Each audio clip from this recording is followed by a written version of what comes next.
Alors que Tsahal poursuit ses opérations dans le sud d'Israël, le nord du pays est en ébullition. Dans la nuit, l'armée israélienne a frappé des cibles militaires dans la région de Dara, dans le sud de la Syrie. Et ce, en réponse aux roquettes tirées plus tôt vers le plateau du Golan. Plusieurs tirs ont été identifiés depuis le territoire syrien vers le territoire israélien et sont tombés dans une zone dégagée. Les forces de Tsahal ont répondu en ciblant la source des tirs.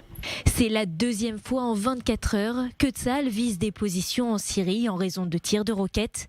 La dernière riposte dans la région de Dara remonte à mercredi dernier. Après la Syrie, le Liban, l'armée de l'air israélienne a également frappé plusieurs cibles du Hezbollah au Liban. Une réponse aux roquettes tirées toute la journée de dimanche. L'alerte a retenti notamment à Shlomi, Naharia et Kiryat Shmona, où une maison a été touchée par un impact direct. L'alerte a également retenti dans le sud d'Israël jusque tard dans la nuit. Des alertes qui ont repris dans la matinée après une salve de 40 roquettes visant les localités frontalières de Gaza. À Netivot, une maison a été touchée par un impact direct sans faire de blessés. Dans le même temps, l'armée poursuit ses opérations terrestres dans la bande de Gaza. Tsahal a mené plusieurs frappes aériennes et d'artillerie et a détruit des positions de missiles guidés anti-chars, des postes d'observation et d'autres infrastructures du Hamas.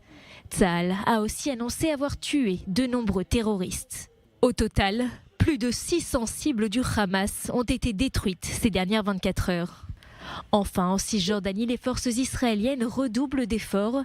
Les soldats sont entrés dans le camp de réfugiés de Jenin pour une opération généralisée contre les cellules terroristes palestiniennes.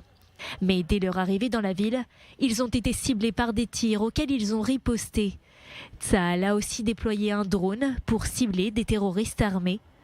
Au moins 3 terroristes ont été tués lors des affrontements et plusieurs Palestiniens ont été blessés.